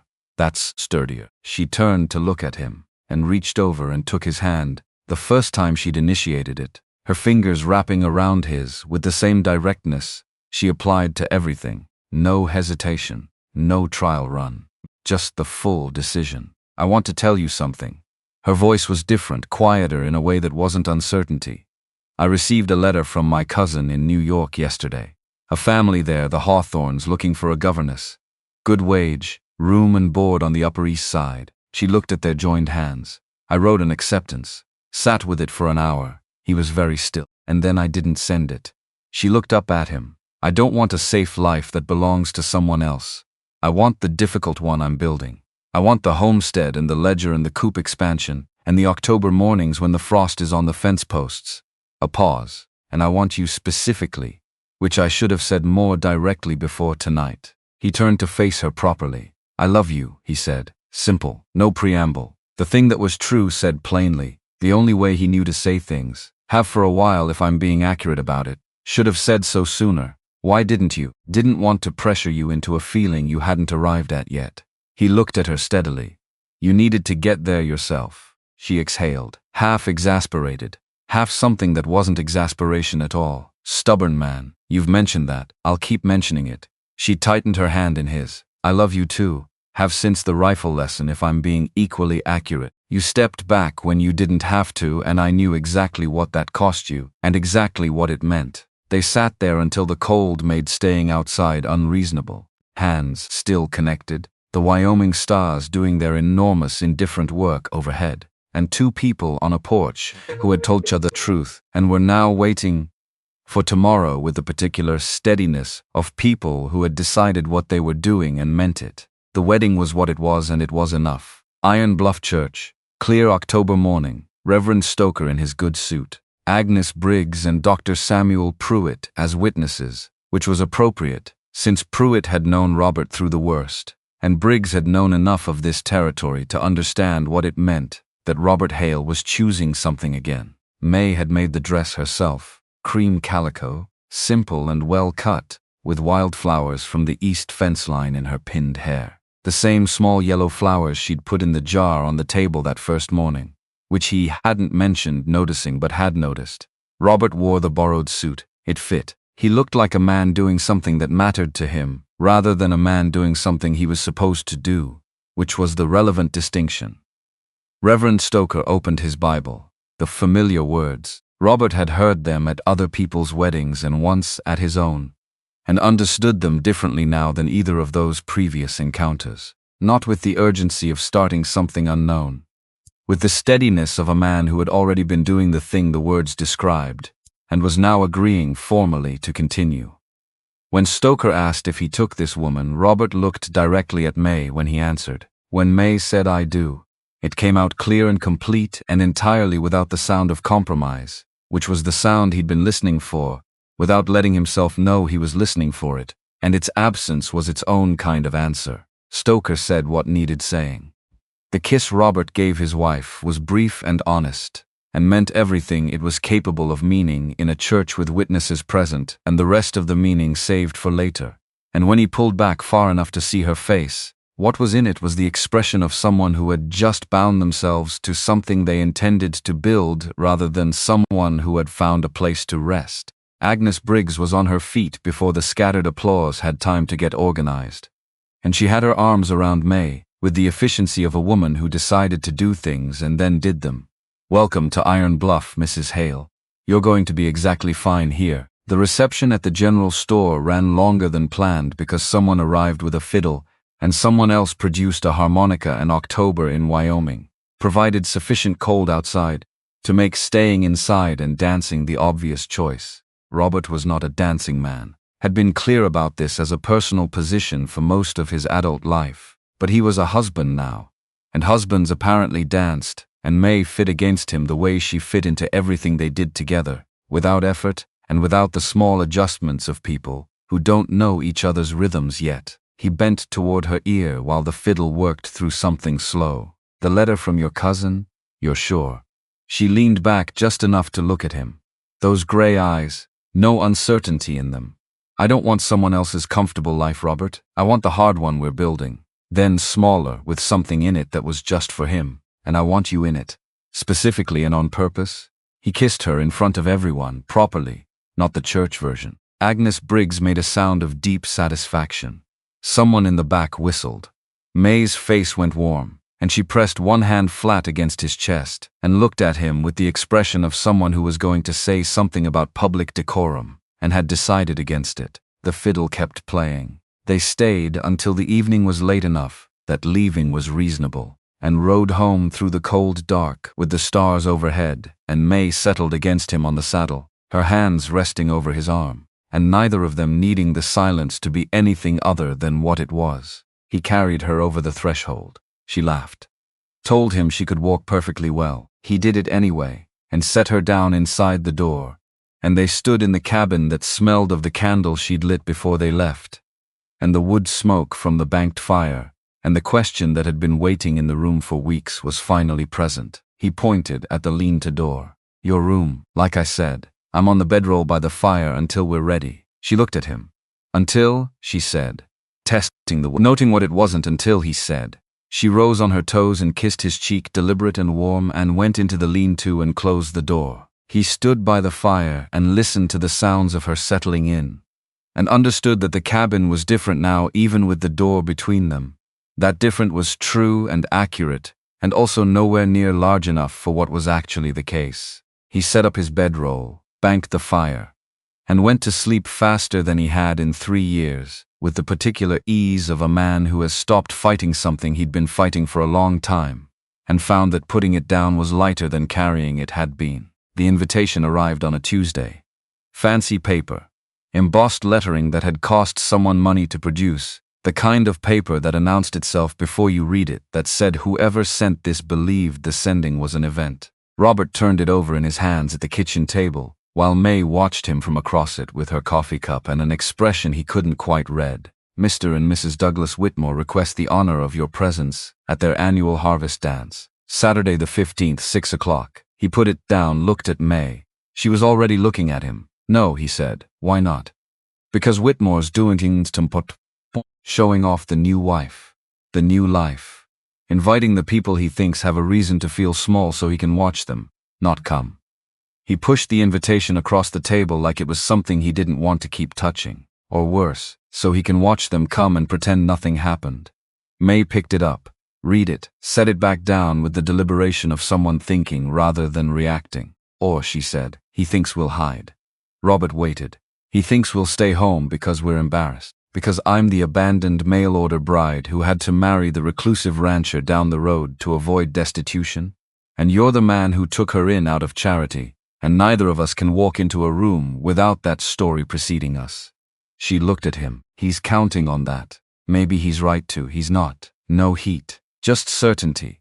I have spent 6 months building something real here, working until my hands bled, learning this land, contributing to something that matters." She tapped the invitation once, deliberately. "I will not sit at home in the dark because Douglas Whitmore threw a party. I want him to see what he walked away from. I want to stand in his yard and be exactly who I am and let him do the math himself." Robert looked at his wife, at the set of her jaw, at the particular quality of stillness she had when she'd made up her mind about something, and the only remaining question was logistics. He had a bad feeling about this. He also knew it didn't matter. "All right," he said. She held his gaze for one more beat, then went back to her coffee.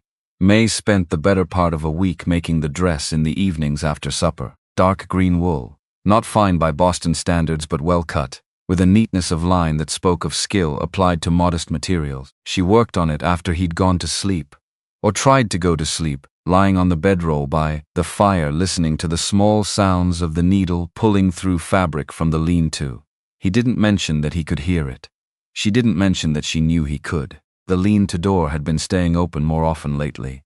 Not fully, but open enough that the warmth from the fire moved through, and the sounds of the main room came through. And sometimes in the morning he'd find she'd crossed the threshold in the night to add wood to the fire without waking him, and the not-quite deliberateness of that told him something they weren't discussing yet. Saturday came in cold and clear, the best possible conditions for a party you were attending as a statement. Buck handled the double weight on the 2-hour ride south with his customary indifference to other people's drama. Mae sat in front of Robert, which was where she always sat, except that the green dress was visible where the lap robe didn't cover it, and she'd done something different with her hair, coiled up rather than pinned back, and the whole effect was of a woman who'd gotten dressed for the occasion, without being dressed up for anyone in particular, which was, Robert thought, exactly right. The Whitmore ranch at night was something. Lanterns strung between the cottonwoods that lined the main path to the house, enough of them that they made their own warm weather in the cold October air. Tables set up on the flattened grass between the outbuildings, laden with food. A 3-piece band working through fiddle tunes in the corner nearest the main house, which had its lights blazing from every window. 40 people at least, maybe 50, in their best ranch and territory finery, which ranged from actual fine to almost fine depending on the household. They rode in. Robert felt the yard shift when people registered who'd arrived, not dramatically, just the small social tremor of attention redirecting, conversations pausing a beat longer than natural, heads turning in the particular way that said the newcomers were the anticipated event, rather than an interruption of it. A stable hand took Buck with wide eyes and pointed them toward the gathering. Mae took Robert's arm. They walked in.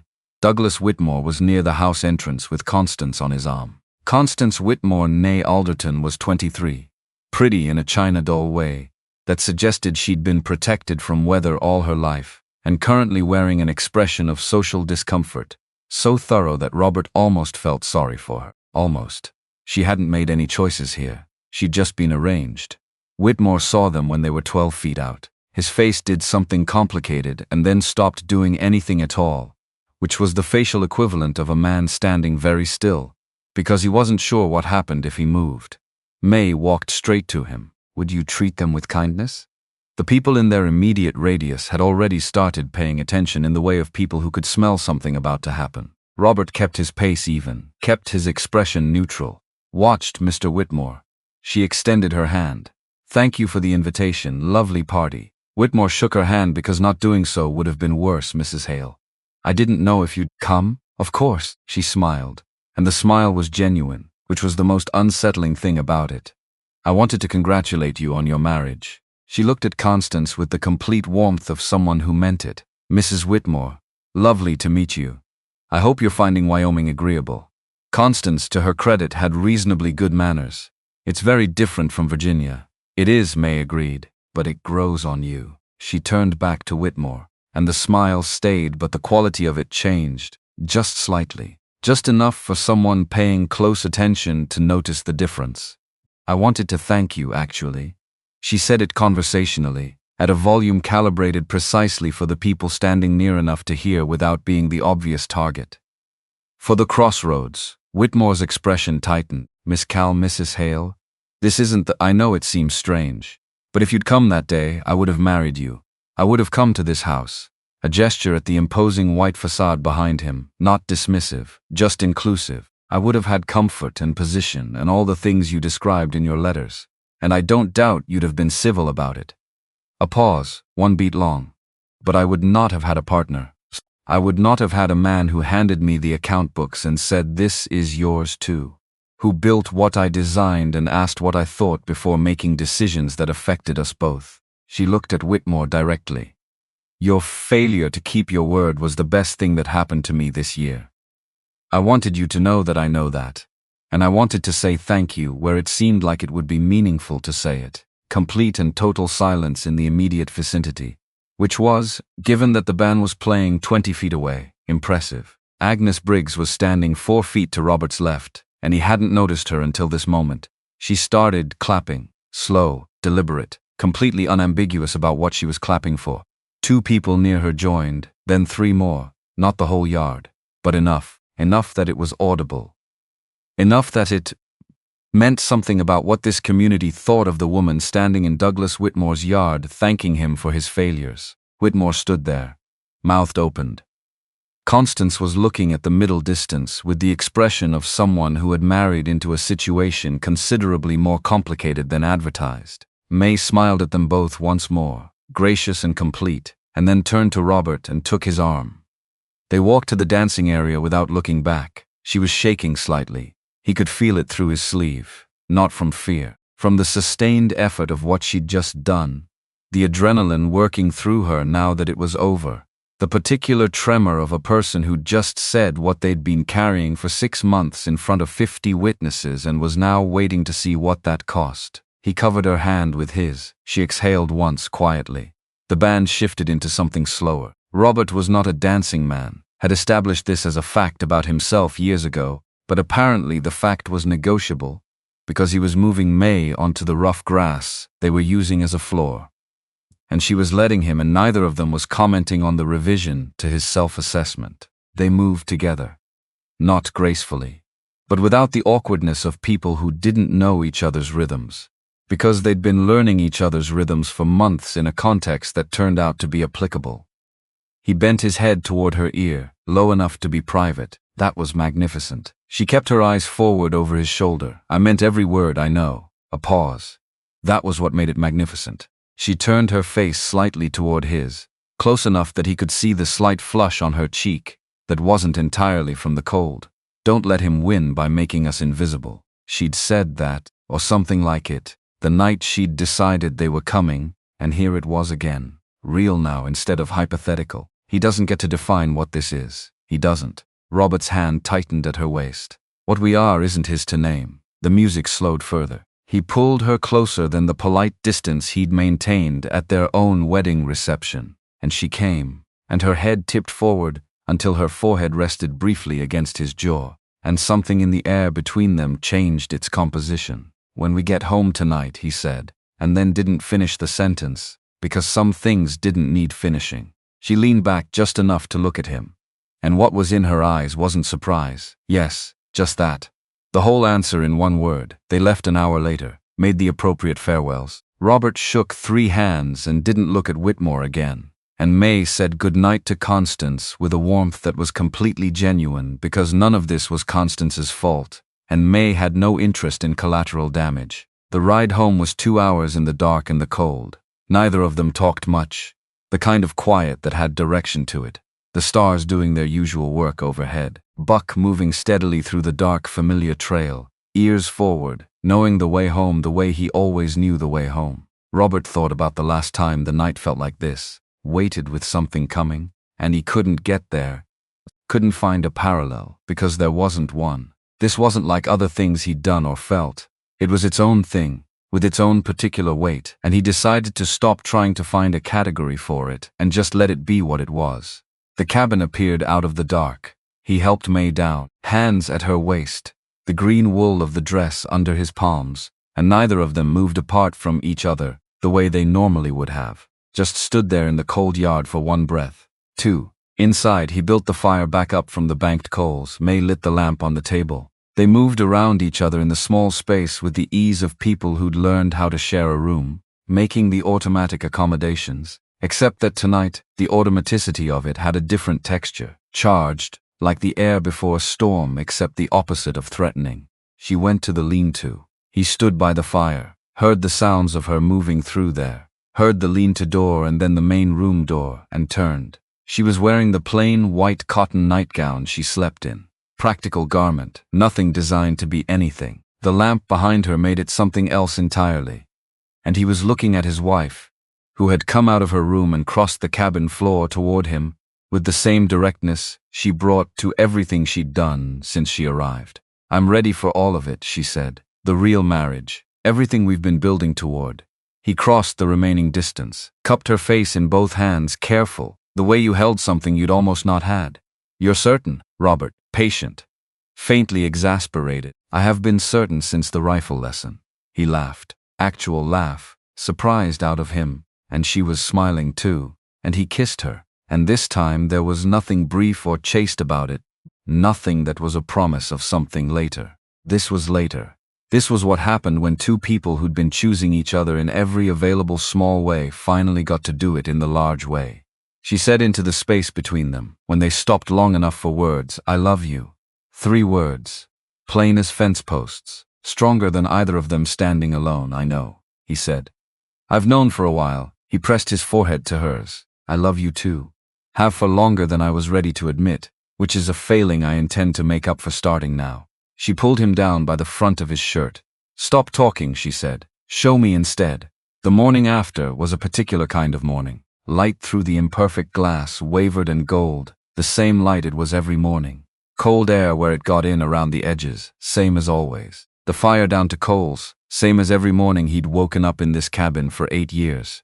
Except Mae's head was on his chest, her hair loose across his shoulder, her hand flat on his ribs, rising and falling with his breathing. He lay there and looked at the ceiling and did not move, because moving seemed like the wrong thing to do when you'd been given something you'd stopped believing in and were still in the part where you weren't entirely certain it was going to stay. She traced the scar on his left shoulder with one finger. Old thing, fence wire, years back. He barely noticed it anymore. "Tell me something I don't know yet." Her voice was still half asleep and completely awake simultaneously. So he told her things he'd never told anyone. About the winter after he'd buried Rose. The particular winter dark of Wyoming when the days were 9 hours long. And the nights were 15 and the homestead was just a collection of cold problems to solve, and he'd solved all of them. And then had nothing left to do and no reason to be awake except habit. About the 2 weeks in February of that year, when he'd seriously considered what it would mean to just stop, to walk out into the snow without his coat, and let the territory do what territory eventually did to men who stopped fighting it. About the thing that had kept him from it, which wasn't hope, wasn't any belief that things would get better, just the stubborn animal fact of not wanting to give the cold the satisfaction. Mae was very quiet during this. Then she told him things she'd never told anyone either.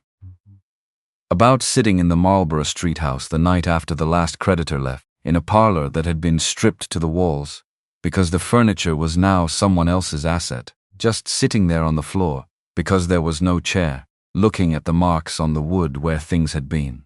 About the train west, which she'd boarded in a state she'd later understand was a kind of shock, but at the time had simply felt like motion, the decision already made and her body just carrying out its part.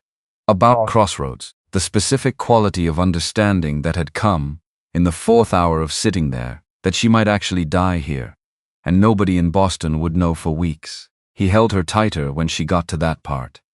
"I thought," she said, "that maybe it was what I deserved, for being so credulous, for believing that a man I'd never met would be what his letters said he was." A pause, and then your horse stopped. He didn't say anything. She didn't need him to. "The thing is," she continued quietly, to his shoulder, "I don't think I would have sent for help. I'd made up my mind that this was the consequence of my choices, and I was going to sit in it." She lifted her head and looked at him directly, which was always her preference over looking at anything else.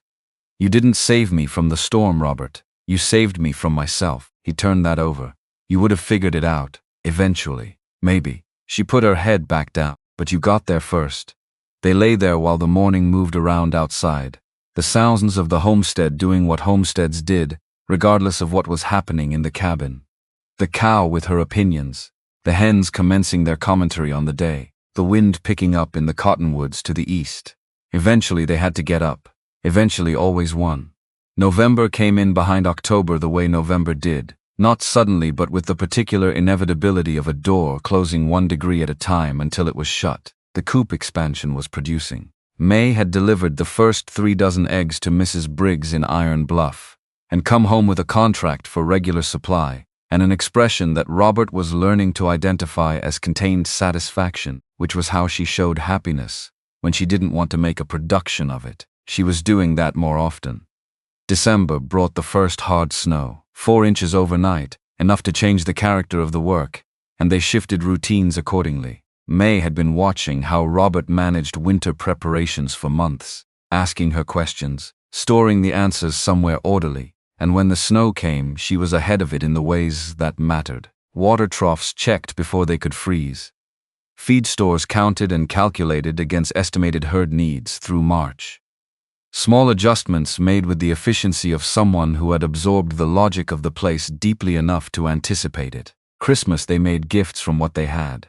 Robert spent 3 evenings in the barn after Mae was asleep, carving a small box from a piece of walnut he'd been saving without a plan for it. Simple joints, smooth planes, a lid that fit tight enough to close clean. He burned her initials into the wood with a heated nail, slow and careful, MH in the corner where the grain was clearest. Mae made him a shirt from fabric she'd been accumulating on supply runs, traded for or bought from the remnant bin at the general store, piecing together enough good material to make a proper work shirt rather than patching the existing ones further. His initials on the inside of the cuff in thread she'd unraveled from something else, RH small and exact. Christmas morning she held the box for a long time without opening it, running her thumb over the initials. "I don't have anything to put in it yet," she said finally. "That's what yet is for." She looked up at him, and her eyes were bright in the way that meant she'd decided not to cry about this, which was its own kind of thing. "Someday I'll have something worth keeping in it. You already do." He meant himself. He meant the homestead. He meant the life they were assembling from available materials in the particular way that produced things that lasted because they hadn't been built from abundance but from necessity and choice. She kissed him, which was sufficient answer.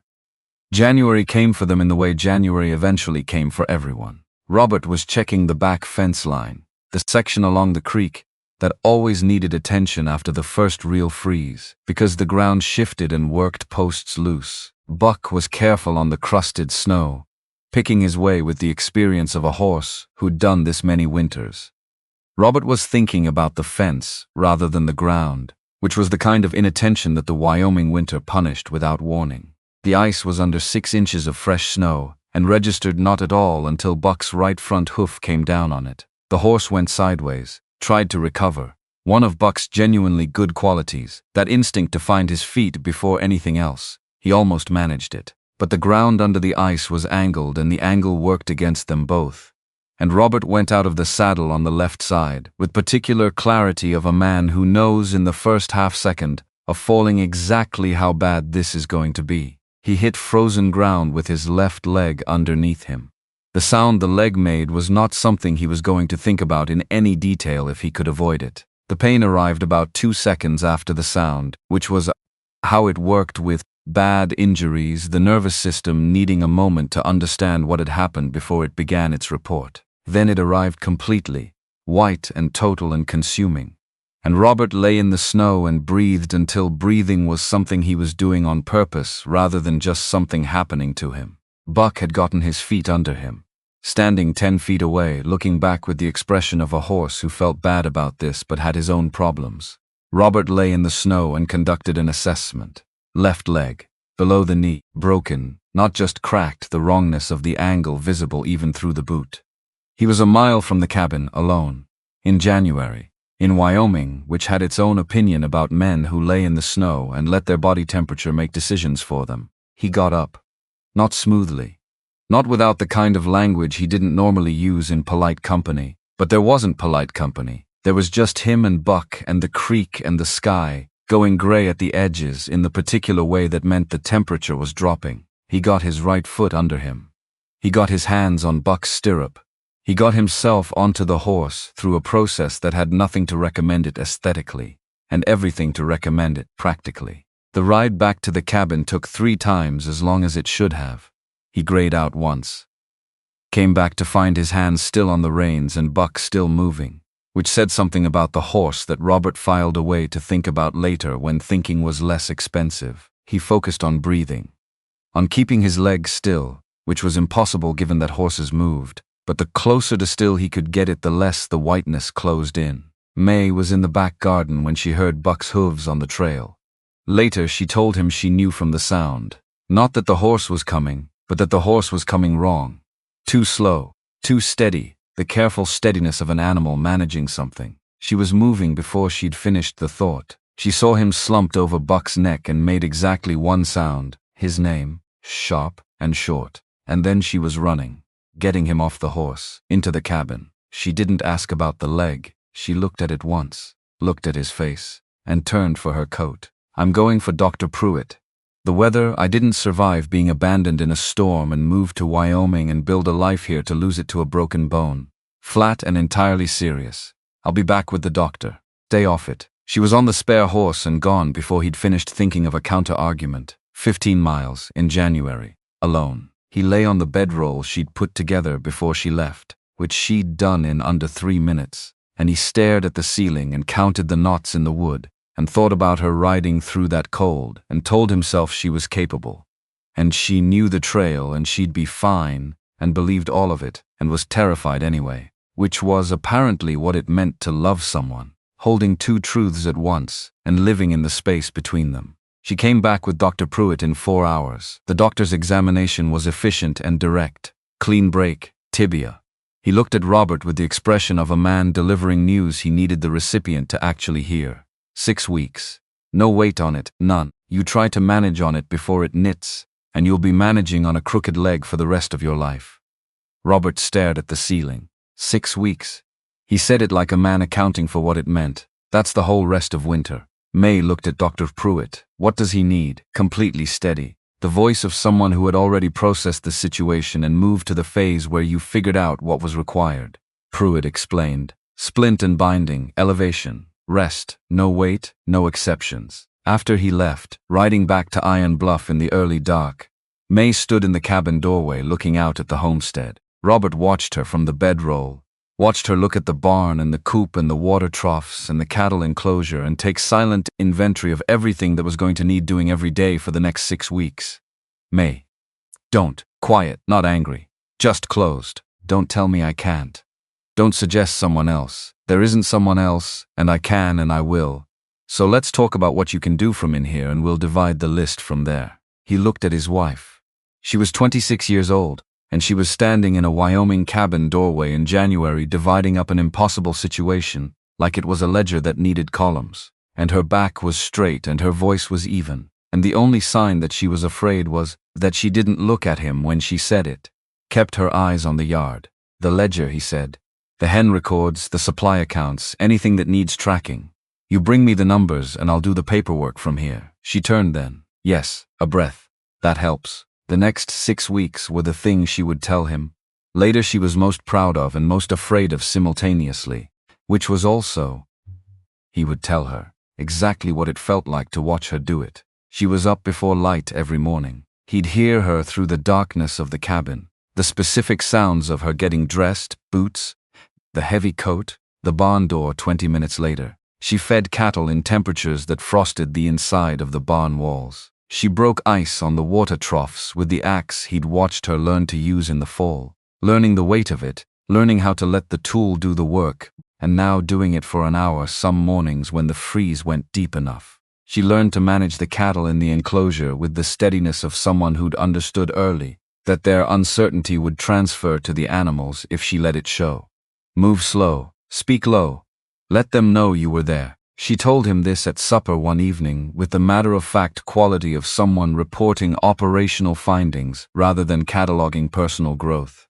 He did what he could from the bedroll, the ledgers, the records, the calculations for spring planting, what to order, what to save back, the account of what winter was costing them in feed against what they'd projected in October. Mae brought him the numbers every evening, and they went through them together. And he noticed that she often had the answer to his question before he finished asking it.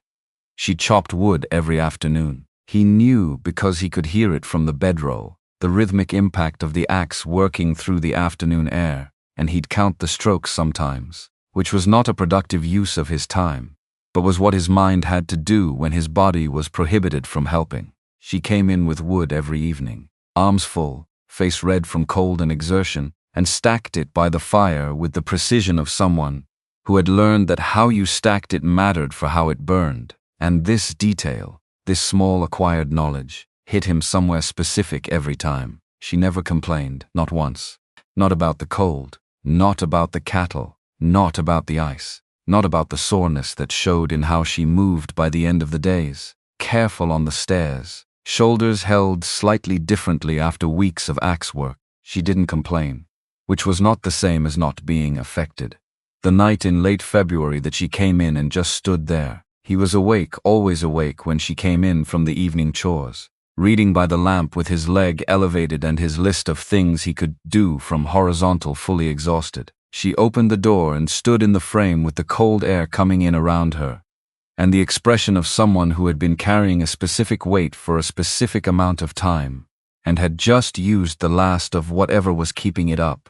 "Come here," he said. She crossed the cabin, still in the coat, and sat down on the bedroll next to him, sideways, and he put his arm around her.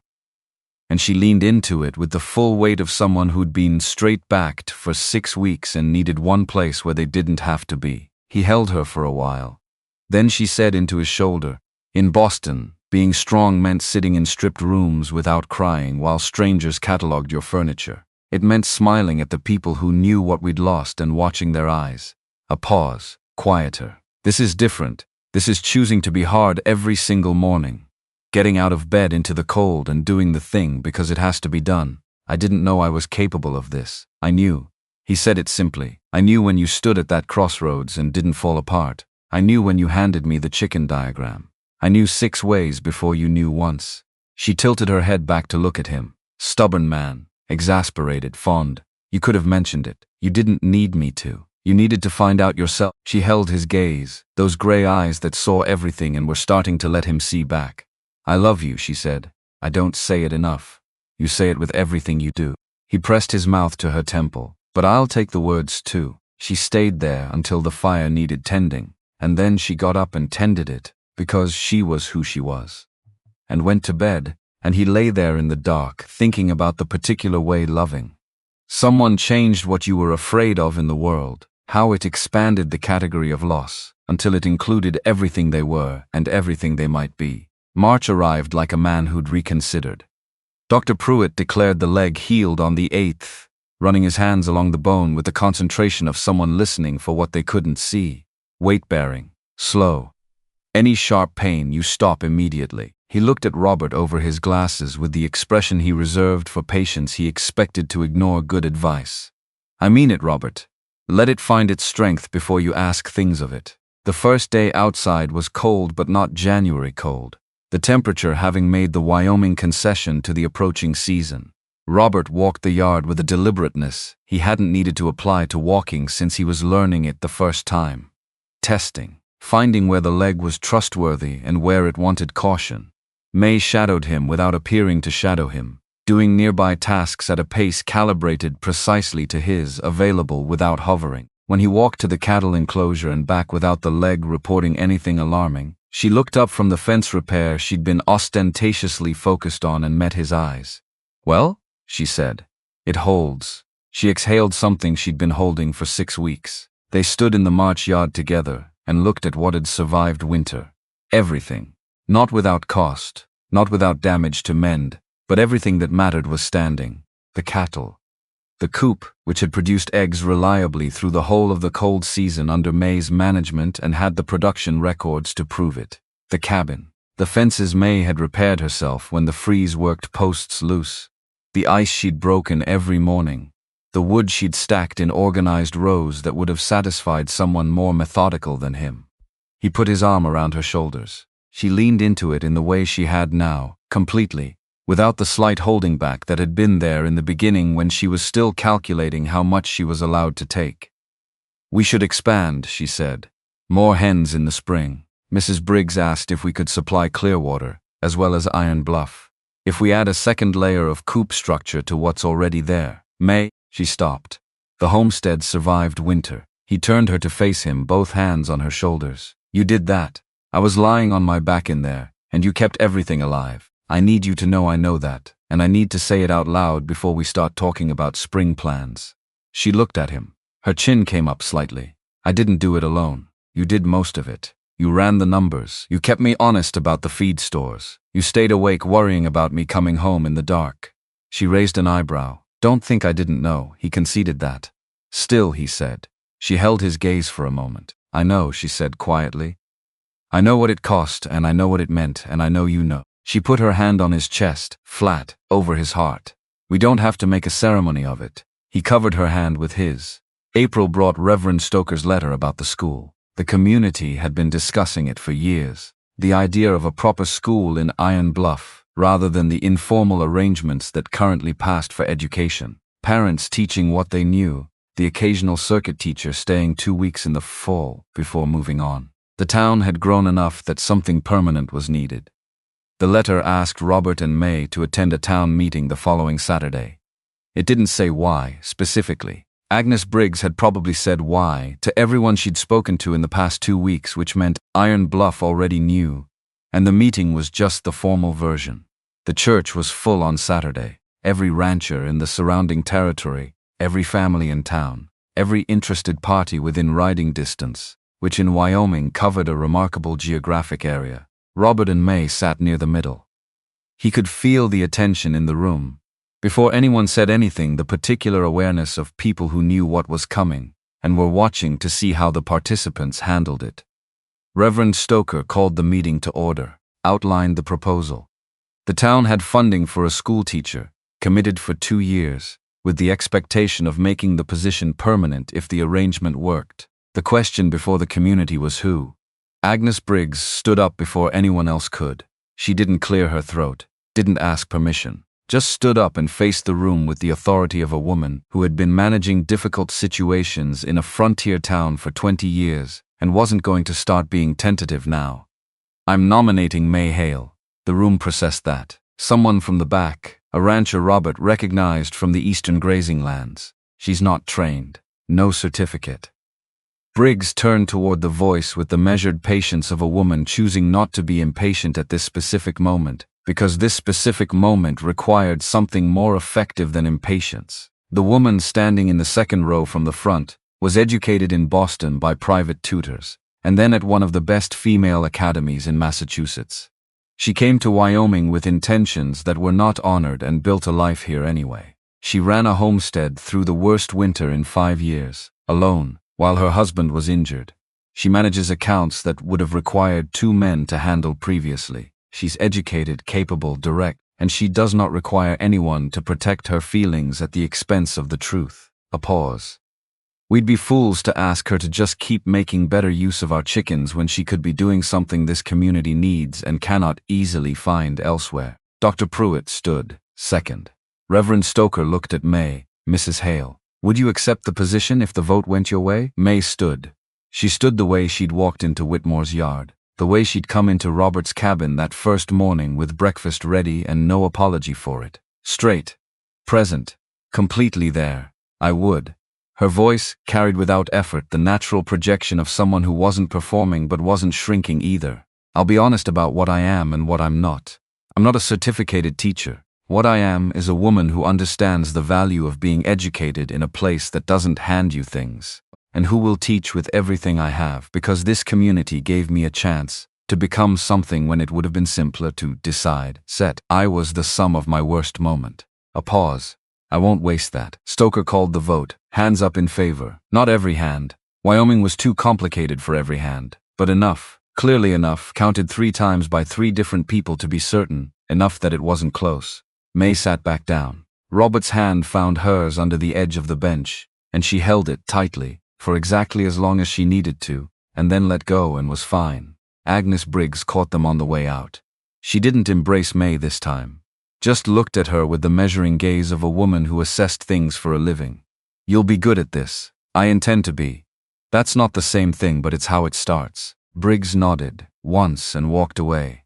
They rode home through the April afternoon that had warmth in it now, actual warmth rather than the Wyoming tease of it. The kind of warmth that meant the ground was thinking about being workable again. Robert held Mae in front of him, and her hands were resting on the arm he had around her waist. Loose, relaxed, the posture of someone who had decided they were safe and meant to stay that way. She told him, on the ride home, about the afternoon she'd found out she was expecting. Not the facts of it. Those he knew she'd told him that morning, with her hands shaking and her voice even, and the gray eyes watching him for something he hoped he'd given her. She told him what she'd thought about, alone in the back garden, waiting for the feeling to settle into something she could carry. "I thought about Rose," she said. "I won't pretend I didn't. I thought about what happened, and I was afraid in the specific way of someone who knows what can go wrong." A pause. "And then I thought about the crossroads, about all the things I was afraid of that turned out to be survivable, about the fact that fear has been wrong about me before." Another pause, smaller. "And I thought about you, about the kind of father you're going to be, and that was bigger than the fear." He pressed his face briefly into her hair. "I'm terrified," he said. "If we're being honest, we're always being honest. Then yes, completely." "Good." She covered his hand with both of hers. "We'll be terrified together, like everything else." The homestead appeared at the end of the trail, the way it always appeared. The same cabin, same barn, same imperfect salvaged glass in the windows, the new coop extension, visible behind the eastern outbuilding. Not impressive by any standard that involved money. Impressive by the standard of what it had been built from and what it had cost, and what had been made of it by two people who'd arrived here by accident and chosen to stay on purpose. They sat on the porch that evening, the sun going down the way it went down in Wyoming. Without apology, the full performance of it, pink and gold, and then the deeper colors coming in behind, the purple that lived in the mountains, the blue that deepened overhead as the stars began to assert themselves. Mae had her hands around a cup of coffee, the same way she'd had her hands around a tin cup the first night she'd sat in his cabin. And that detail struck him, and he held it for a moment. "Do you think about that night?" He asked it to the sky, the crossroads, constantly. She turned to look at him. And I'm grateful." He said it plainly, the way he said things he meant, without decoration. "I was riding home in a storm to an empty cabin, and a life I'd decided was all there was.